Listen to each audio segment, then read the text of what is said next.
Welcome to another episode of Distilling the West.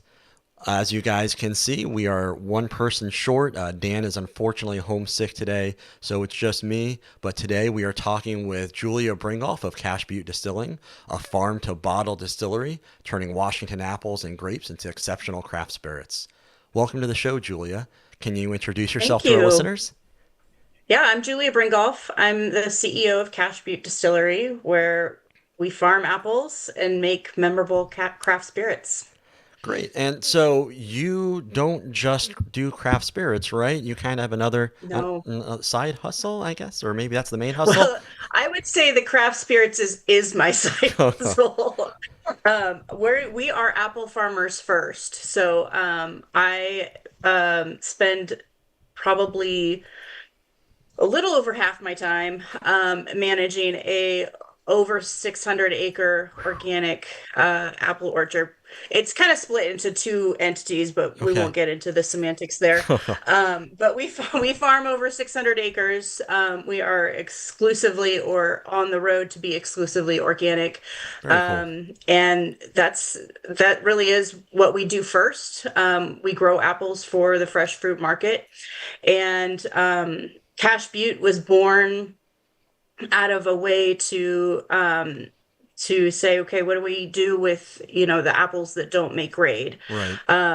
They can go to juice, slicers. There's a lot of things that they can go to, but you're making pennies on the dollar. You're not Right. even recouping your operational costs, and so we wanted to try our hand at making a memorable craft spirit, and I think that we're accomplishing that. So I guess with that, was the craft spirit just solely an outlet of, hey, we have this extra fruit, how do we make more money out of it? Or was there a passion for the craft spirits industry beforehand? Well, it's a matter of saying, okay, we'd like to make more money out of it. Hmm. I know that that's a super long road, and we signed up for that knowing it's going to be a super long road. Because you're essentially building a brand, which is something we Right. don't have experience in. We're a wholesale grower. Nobody knows who we are when it hits the grocery store. So we've never had to play marketing. And Okay. so this is our first time doing that. And it's a long, long road, and we signed up for that. So um, it was more of an idea of like what can we do that's different, and what can we do that can vertically integrate. Right. And so everything that we do on the farm. We have sole control over our raw material, which is amazing. Right. We crush the fruit, we distill it, and we bottle it all on the farm. Like our distillery is located on the farm. That's great. So yeah, and so we love having control over our raw material. We love that we can play around with things, and I would say we're super small. Like Okay. we only produce, 300 to 500 cases a year. Oh, wow. Yeah, and I don't think that we will grow larger than that for a while. I don't see us growing larger than that for the foreseeable future. And that's fine. We've created a model that we can be profitable Right. with that model, That's and huge. we're going to see if we can make it work. Great. Well, speaking of your apple orchard, let's start with a grape vodka. So, Yeah. yeah. So, do you guys do grapes up there as well, or? We have like an acre and a half of grapes. Okay. Um, when we started making a port. We partnered Oh, with a so okay, let's jump so grape back. vodka. Yeah. So we just poured up some grape vodka. Haven't even sniffed it yet. So you said you grow, was it 1.5 acres? We were about an acre and a half of Merlot grapes. Ooh. It was kind of an experiment on the farming side. We love how they look. They're right on the bluff of one of our orchards, which is what Cash Butte is named after. That's Okay. the geological location. And so now we make a vodka, and we're working towards making a great brandy. That is great. So right off the bat, just the nose of this the fruit just hits you right in the face. So I Hmm. know we were talking earlier. I'm not the one that usually gives all the really detailed tasting notes. So can you do our listeners a favor and kind of walk us through what we're tasting and smelling on this pour? Yeah, so our grape vodka is 100% Merlot grapes. It's distilled at 190 proof. It's super clean. And what I always get with it is kind of a peppery finish. Mm-hmm. So it kind of reminds me of like the rye of vodka. That's always Okay. what comes to my mind. I like it. I like it. Yeah. And yeah, just the nose is just so incredibly grapey and fruity. I absolutely love it. Hmm. And I'm not normally a vodka drinker, at least not neat like this, but this is definitely Yeah. one you can sip on and enjoy. And I could especially see it nice and cold in the summertime, just being a Hmm. refreshing. Yeah, both of our vodkas we've created, we wanted them to be as clean as possible. Hmm. We go deep into our head cuts with all of our distilled spirits. And both our grape and our apple, we believe that they can be sipped on ice. Yeah, for sure. I 100% agree with that. So let's step back to your orchard a little bit. That's a family business, right? Yes, it So is. are you still working? Was it with your dad? Yeah. Yeah, my dad is the founder, started it in 1982. We've gained and lost some acreage along Mm-hmm. the way. And then in 2013, we reorganized, started growing pretty exponentially. We grew from 70 acres to Oh 675 wow. acres in 10 years, which is really aggressive. Yeah. It's very capital intensive Mm-hmm. because it costs about 60,000 an acre to develop your orchards. And then you don't get a product for 5 years, really. Um, it was a marathon, I'm going to say. So Yeah. we're just now coming into full production of all of our orchards. And recently my dad just retired, so Okay. I'm second generation So are you CEO of both the orchard and the of distillery now? both. Yes, I am. That's a lot. I guess Yeah. are there what are the different challenges between being CEO of the orchard, which I'm assuming you're incredibly seasonal, and then the distillery? You would think that it's incredibly seasonal. It's not. Oh wow. As soon as harvest ends, that's when all the administrative load begins, and so Gotcha. it just doesn't end. Um, I can you ask that question again? Because I got stuck up on the orchard side of Yeah, yeah, no things. worries. Just the running two, what I imagine are two very different businesses between an orchard Yeah, and a distillery. yeah. What are some of the different challenges between running one and then running the other? Ugh. Sales is one, marketing is another. Um, Gaining traction with a brand Hmm. is not something that we had experience in. Fortunately, my husband, he marketed distilled spirits, on the side through Instagram for about 10 years. So Okay, we had some expertise there. that helps. And yeah, I would say it's like we're just kind of dipping our toe into this and taking it slow. We're trying to grow organically, pun intended. And we are, I don't want to rush it. Right. Um, I want to create a product that people want to drink and want to talk about, and um, I don't want to inflate that. So I want to create something that's really meaningful Yeah. and memorable for people. That's great. And so far Mhm. so good. I can say that on the Grape Vodka.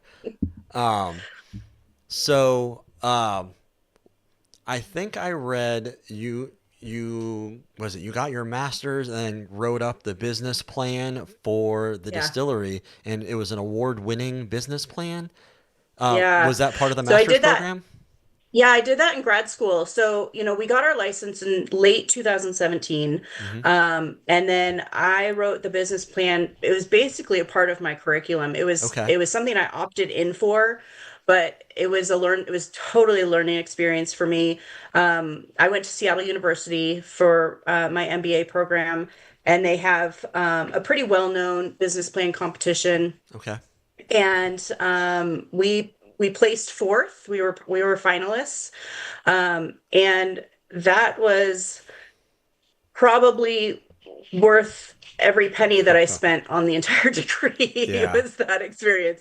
I don't think my family saw me for about five Oh months gosh. during that process, but that was really fun, and that really was the what clinched it for me. Like, I became so invested in the story of the distillery and what we were Yeah. doing and why we were doing it, that I I really kind of grabbed the bull by the horns. I wouldn't say that I was the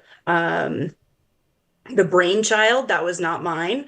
Okay. But it was it was thought up by two people who had one foot out the door. Okay. My father being one, and his business partner who retired shortly after we kind of got things off the ground. And so I knew that someone was going to have to take this thing, Yeah. and I kind of grabbed it and said, "Okay, I'm ready. Let's do it. I love what we're doing here. This is a really cool story, and I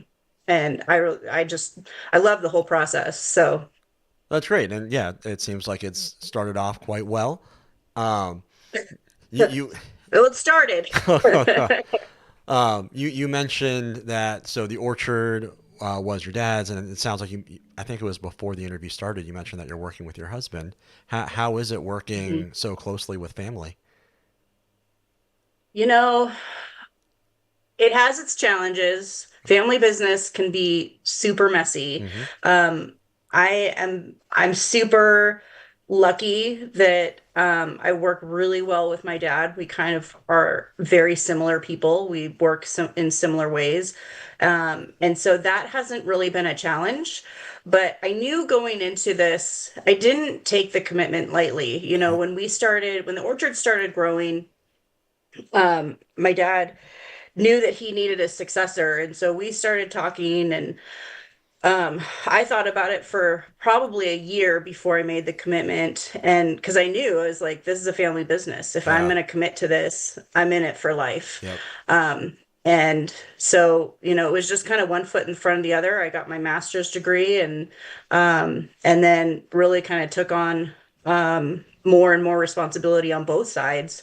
And here I am today. So it's it's been a really steep learning curve, Yeah. particularly, and even, working in family business. I work for my dad, I work with my husband, I work with my brother. My brother is our distiller. Okay.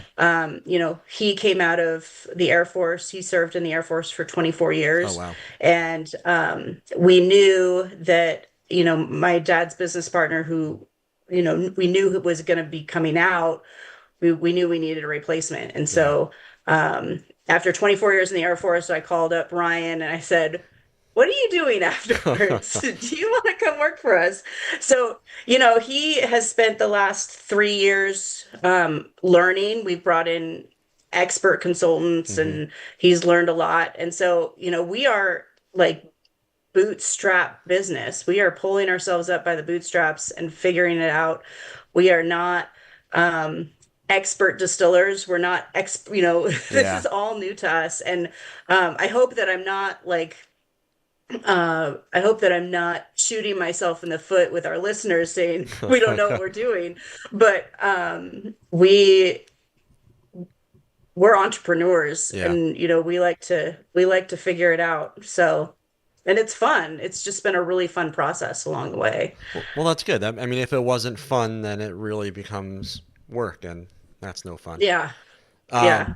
so here, I would love to try this apple vodka. I'm a huge fan of apples just in general, so I'm excited to try this.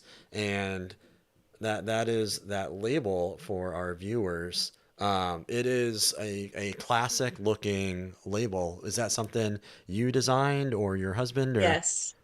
No, I designed that. I wanted it to look kind of have that estate look Hmm. to it. And I wanted to represent the orchard of what was in the bottle. Yeah. It took us a while. It took me a while to figure out how do I translate that onto the label where it really tells the story of what we're doing. And I think that it does it pretty well. Yeah, it definitely does. Can you kind of walk our listeners through how that the apple affects the vodka that we're drinking? So the apple has, I think the term is glycinol. It has a very high content, which creates this really silky mouthfeel. So that creaminess that you feel in your mouth, Hmm. that's the apple. So you get that first. And then at the end, you can taste that apple finish. So our vodka is 100% Granny Smith apple. Hmm. And I some people don't like that apple finish and some people love it.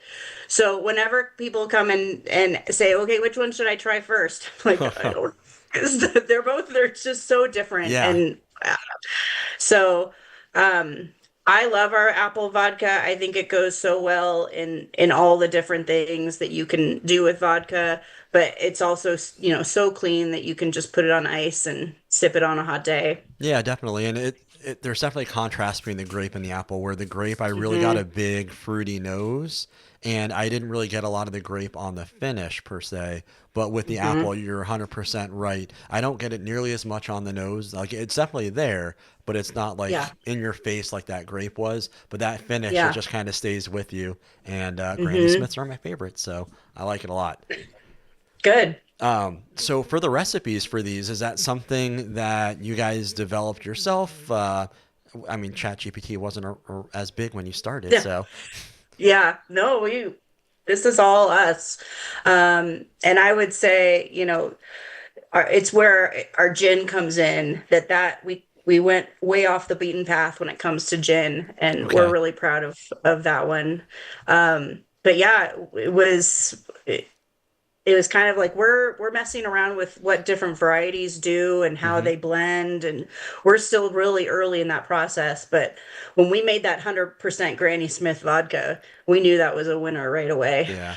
Now, for your orchard, you guys do all sorts of different apple varieties, Honey Crisp and Hmm. Cosmic, and all sorts of things. How'd you Yeah, land it's on? everything you find in the grocery stores. So Galas, Honeys, Cosmics, Fuji's, Pink Ladies, Evercrisp, which is a new variety that not a lot of people know about.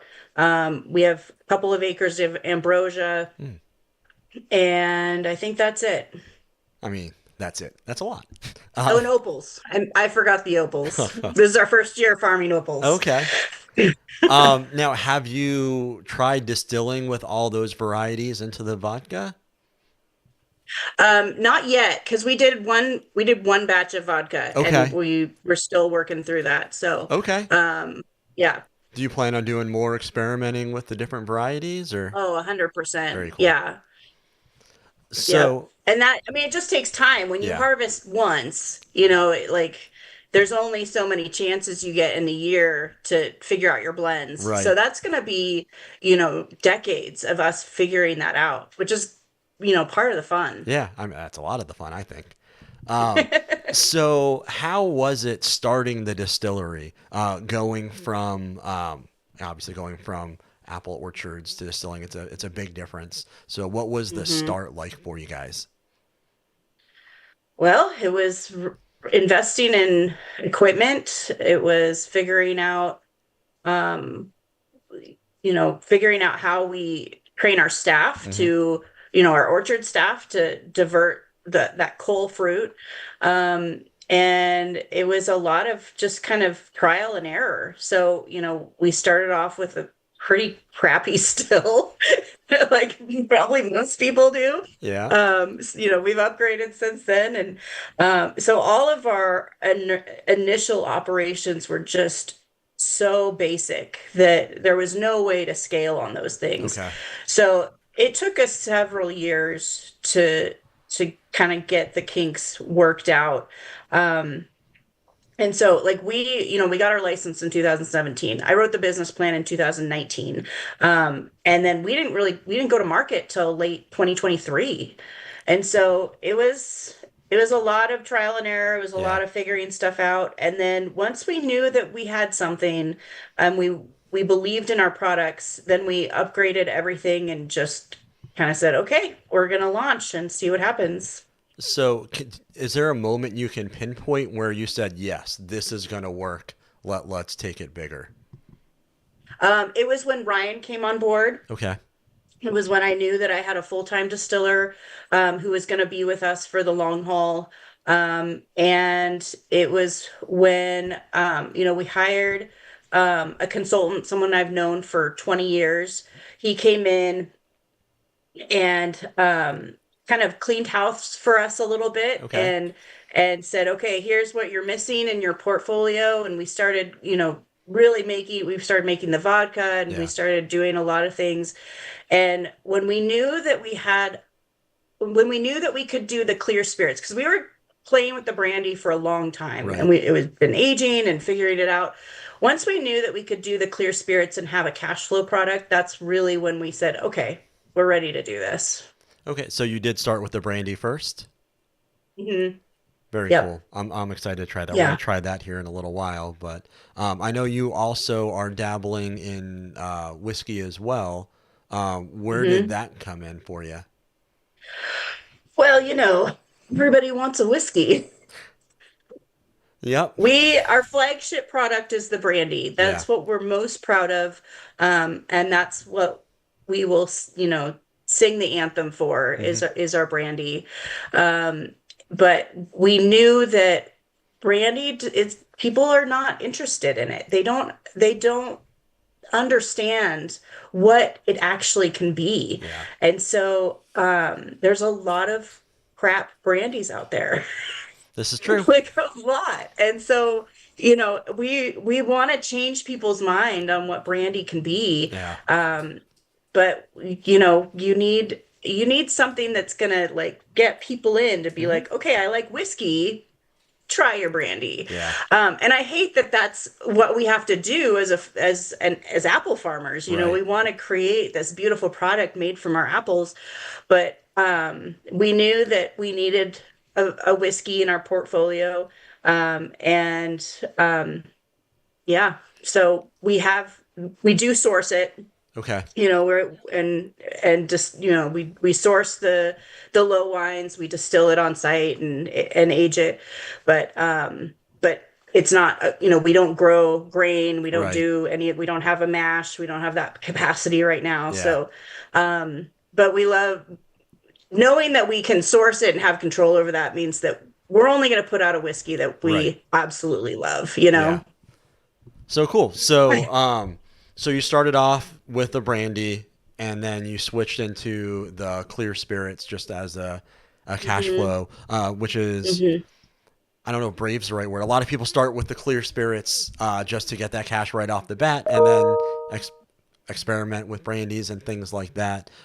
So good on you for starting with what you know you love. That is great. I'm excited to try Yeah. it. Um, and so, do you guys just do the apple brandy, or do you have others as well? We have a pear brandy, and we did an apple brandy that we aged in maple syrup casks. Ooh, That one's almost gone. So, but we've been searching for a way to source maple syrup oak for a okay. while, and we finally found that. So once we get that going, we'll be able to make that again. But that's my favorite product. It's exceptional. And so we have a couple of our apple brandies. We have our pear brandy, and then we're working on a grape as well. Very cool. Yeah. So I would be remiss, and I think Dan would absolutely kill me if I didn't ask about the distillery products you're using. What kind of still do you use for the vodka and for the brandy? Yeah, we have a Cajun Sons 300-gallon. Okay. So it's not anything industrial size, Hmm. but it's bigger and it's more efficient than we used in the past. So we're super grateful for what we have. Um, when Ryan first came on, it took him like 12 hours to do 200 gallons on this just clunky still that we Yeah. had. And so now he's able to do a couple of spirit runs a day. And so he's super excited Oh, I'm with the sure. upgrade. But we still have, a lot of room to grow in that area. And now I know you mentioned earlier that the gin was something you guys were proud of as well. So Mhm. I'd love to pour that up and give that a try. And then let's hold that up for our viewers here. Again, another beautiful label. It's simple, but it's nice. I like it. A Thank you. consistent theme. So yeah, what can you tell us about this orchard gin? So it's our vodka base. So we take the vodka that we make, and then we we do a macerated steep. So Okay. we do grapefruit, coriander, Hmm. fennel, um, lemongrass, um, and cilantro. Those are kind of the Oh, main ones. We put just enough juniper in it to call it a gin, but okay. we didn't want a gin that was juniper forward. Um, Yeah, you wanted to make it your own. yeah. All right, I'm excited. So, what is it that I should be picking out from this, from the nose and from the palate? I think you're gonna get the citrus. Some people pull out that cilantro right away. Um, and then I think the lemongrass comes through really well. Mm-hmm. Mm. So I know for cilantro, there are some folks out there that get that kind of soapy flavor. Is that something that ever Mhm. actually comes through on the gin? No, no, we haven't seen that yet. Okay, that's good. I'm not one of those Yeah. people, so I do like cilantro. Yeah, this is good. I'm not a huge gin guy, so I don't have a whole lot of experience with it. But this isn't like Aviation or Bombay. It's definitely got that. Yeah. It's got that terroir, I guess you'd say, of what you're Hmm. putting in there. Are all your ingredients local, or maybe not grapefruit? No. I'm guessing you don't have Because grapefruit up we're there, using do things you? like citrus, Yeah. like we don't grow citrus in Right, Washington. right. And so, lemongrass. Mm. So I Fair, wish I could fair, say yes, fair but no. enough.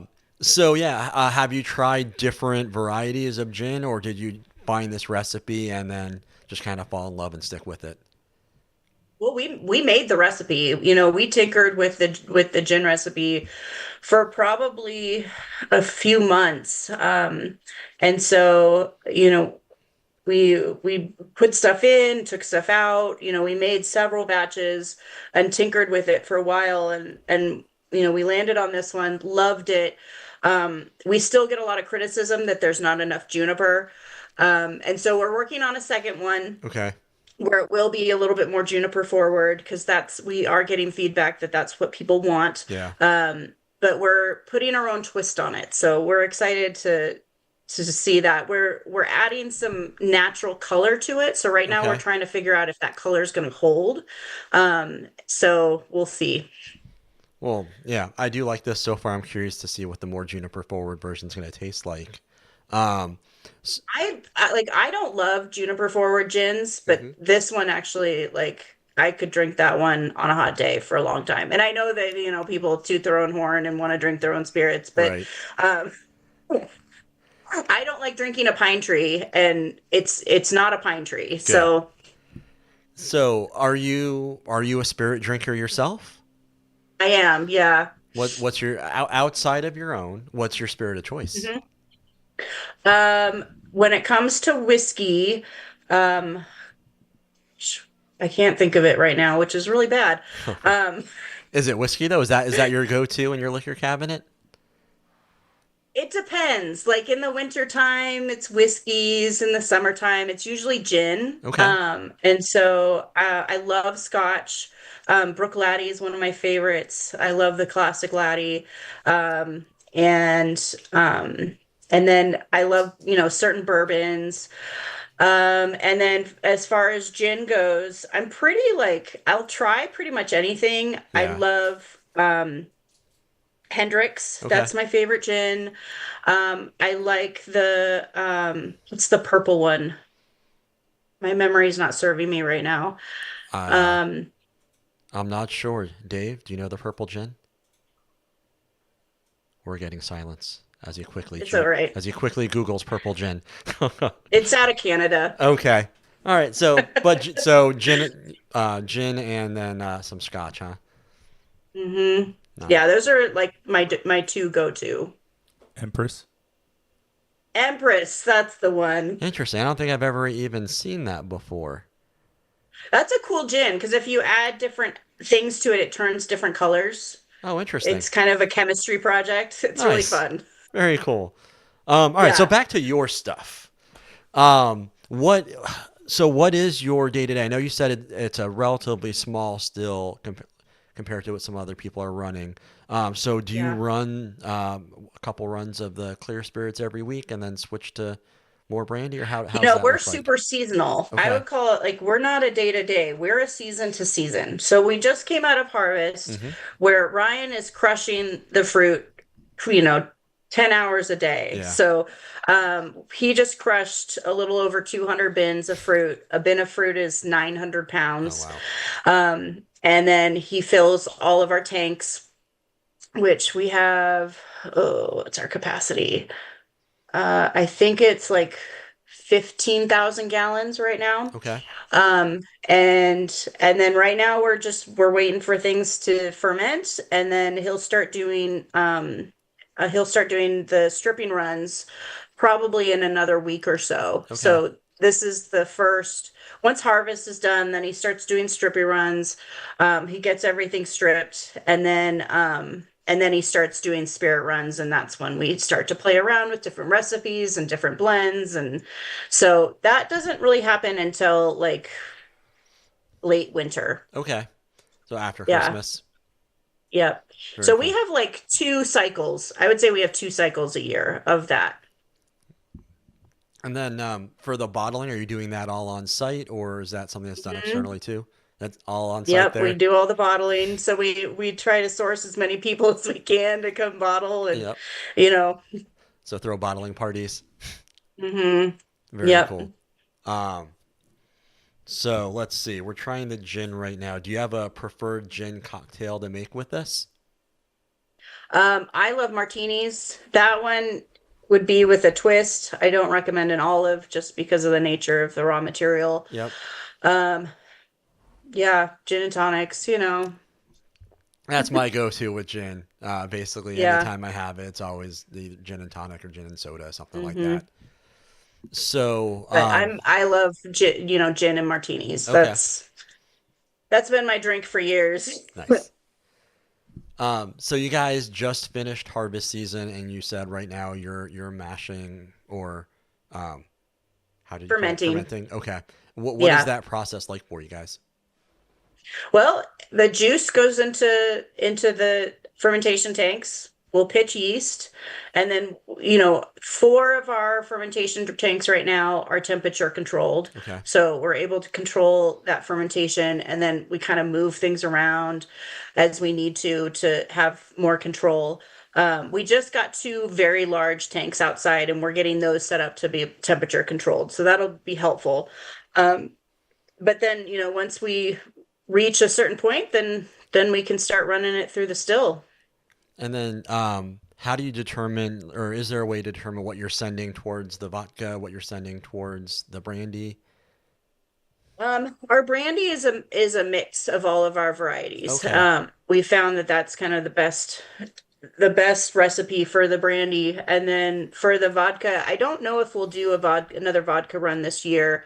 Um, but once we do that, I think we've played around with the Honeycrisp variety. Hmm. I'd like to, kind of play around with different varieties, and they do have very different flavor profiles. Yeah. I loved the Granny Smith. I was not a fan of the Honeycrisp vodka, but Oh, my brother was. So, but they're more different than you would expect. So we're gonna play around with that for a little while.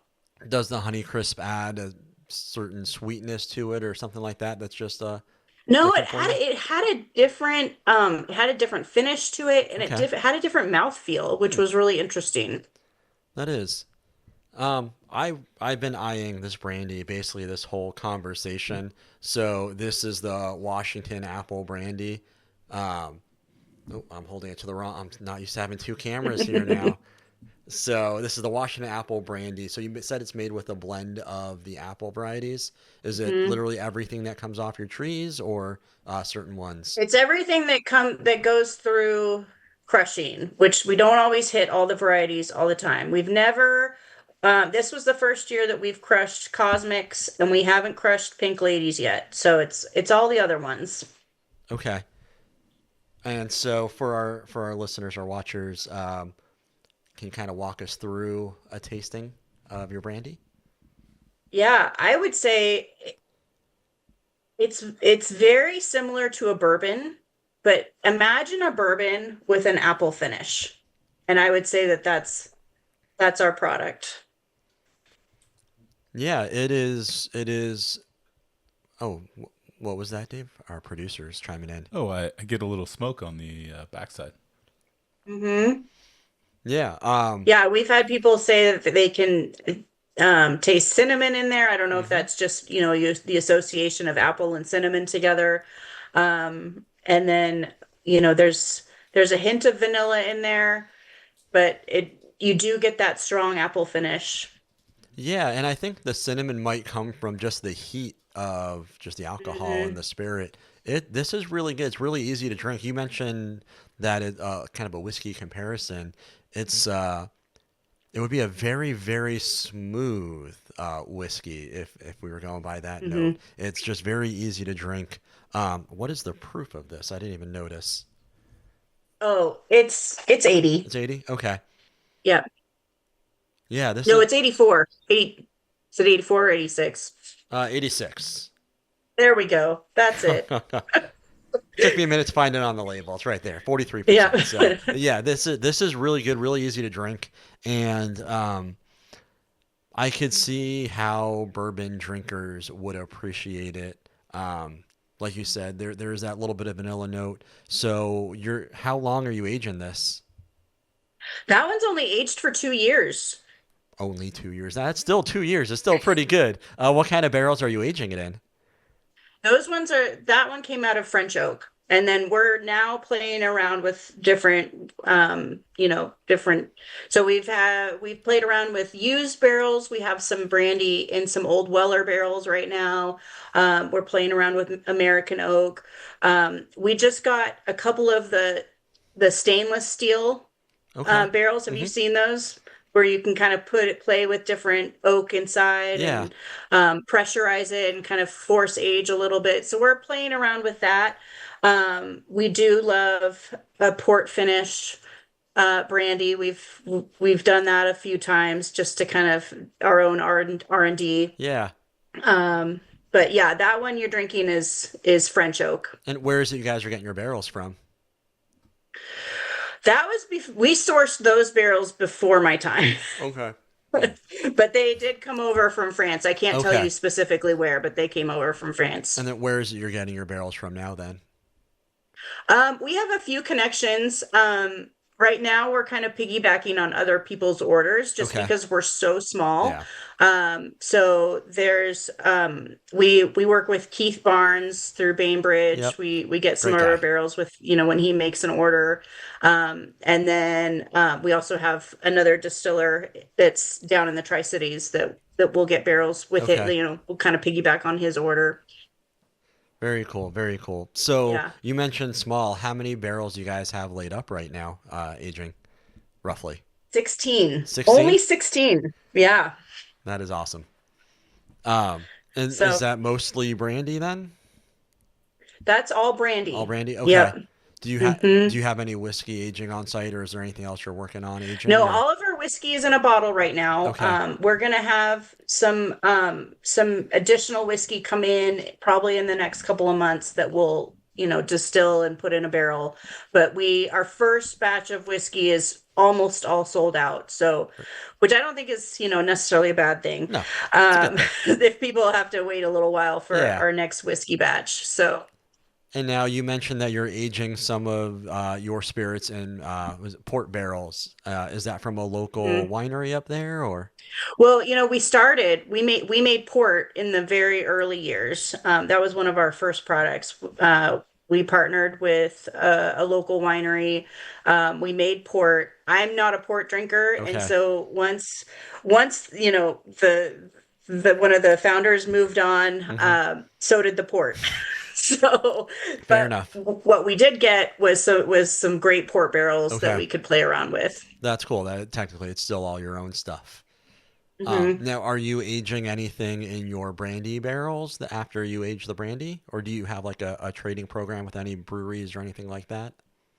No, we don't have that yet. We're going to work towards that, but we're still in the baby steps. Yep. So, Yeah, yeah. Nothing wrong with that. I just figured this is such a good brandy. I was wondering if you were aging anything else in those used barrels. not yet. We're going to start working on, like, do we retoast them? What do we do with the barrels? How do we what are we recycling? So I'd say that this is going to be the first year that we play around with that. Very cool.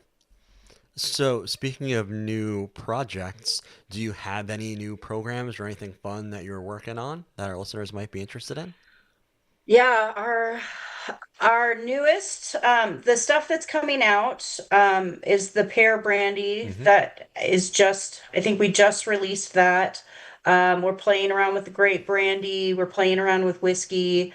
So what you have is a bourbon mash, but it was not aged in New American oak, so we Okay. can't call it a bourbon. But what we are gonna get is gonna be a true bourbon. Um, so we will age that in New American oak. And yeah, so I would love to say that we have like big, exciting projects, but with two people, there's only Yeah. so much you can do. I know, and you're doing so much already. You're doing a lot already, Yeah, and for being, I mean, you've had product for two 2 years now, a little over 2 years. so it's a good start. I'll say that for sure. Yeah. Yeah, I mean, if we have, one or two new products hit our portfolio every year, I'm going to be super happy.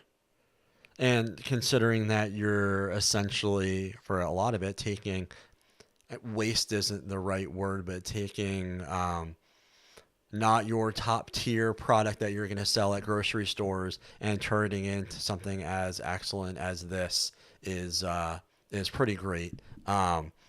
So you mentioned that you do have more whiskey coming. The pear brandy's coming. Where are those pears coming from?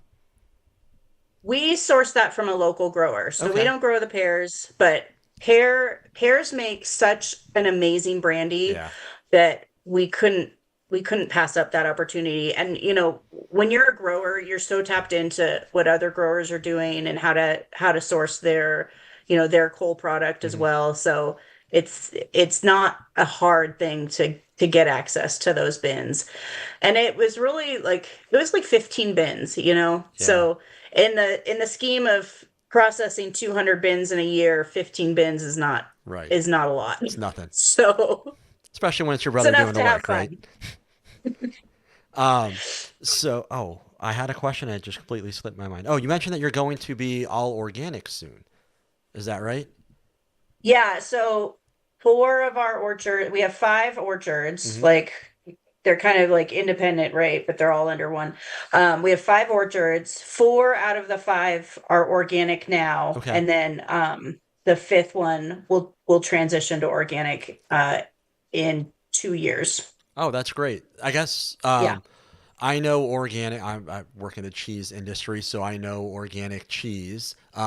For orchards, what is that process? What does an organic orchard mean? It means that, okay, so you have to farm organically for 3 years Okay. before you can claim that certification. And so it just means that you have the land. It Hmm. it was either farmed something else or farmed conventionally. So for 3 years you have to transition that land, farm organically, and then the organic certification audit. They'll come in Yep. and they'll look at your spray records and all that stuff to make sure you're not doing, you know, other things, to make sure you're doing what you're supposed to be doing, Right. and then they'll give you the certification. So have you guys coming to or come across any challenges in that process? No, I mean it is meticulous record keeping. And fortunately, I've got people on staff who are meticulous record keepers. Perfect. So we have never failed an audit. We've never had a problem. I would say the closest thing we came was we had a fire adjacent, Oh, like a wildfire yeah. adjacent to one of our orchards, and they had to spray some fire stuff, and that Right. that delayed, that pushed off our organic certification on a certain block. And so that's like we didn't do that, but it Yeah. for for very clear purposes that that pushes off your organic certification. And that's like that was really the only hiccup we've ever had. um, we would love for the distillery to get an organic Hmm. certification. Bainbridge Distillers has an organic Yeah. certification, and I talk with Keith all the time, and he's like it's becoming harder and harder to maintain that certification. So Yeah. I don't know. I'd love to. It's definitely an aspiration of mine. We'll see how it goes. I we went through the process as well, and so I wish you the best of luck. I Thank know you you. mentioned the tedious paperwork. It's an ungodly amount of record keeping that's needed. So Yeah, kudos for at least yeah, getting what 4/5 of the way there so far. yeah. The hardest part is because we blend so much of our fruit, and we've had so much fruit be in transition. Hmm. It means that we, even if we started now, we'd be several years away from that Yeah. certification, because you have product in barrels that you can't prove has been blended or not with Right. transitional fruit. So you have to be like even more meticulous of your raw material. And so it'll rope in that organic certification. It's just layers, Yeah. It's a lot. It's a lot. Well, It's a lot. for our listeners, for our viewers, where can they purchase your product right now? We're trying to move to a direct consumer model. Okay. We have a few places that are loyal customers of ours. High Spirits is one of them. So you can find our products on their shelves. Other than that, you can purchase it directly on our website, and we'll Okay. ship it to you. So anywhere in this, I should clarify, anywhere in the state of Washington. Yep. If you live in Washington, we can ship it to you. If you live outside of Washington, High Spirits has been our workaround. They ship to 22 states, Okay. but their website has been down for a few months, and I don't know what their timeline is. Interesting. Okay. Yeah. Like I said, our producer Dave knows a thing about things like that. Sorry, Dave. Yeah. So right now, essentially, it's Washington only until High Spirits gets back up there. Yep. Now, do you offer any on-site? I mean, I know it's just such a small crew. Do you offer on-site tours or anything like that? Yeah, we have a tasting room on Oh, site. It's by appointment okay. just because we're, such a lean staff. But we're in the middle, like pretty much in the center of the state. So like it's we're 45 minutes east of Ellensburg, about a half hour south of Moses Lake.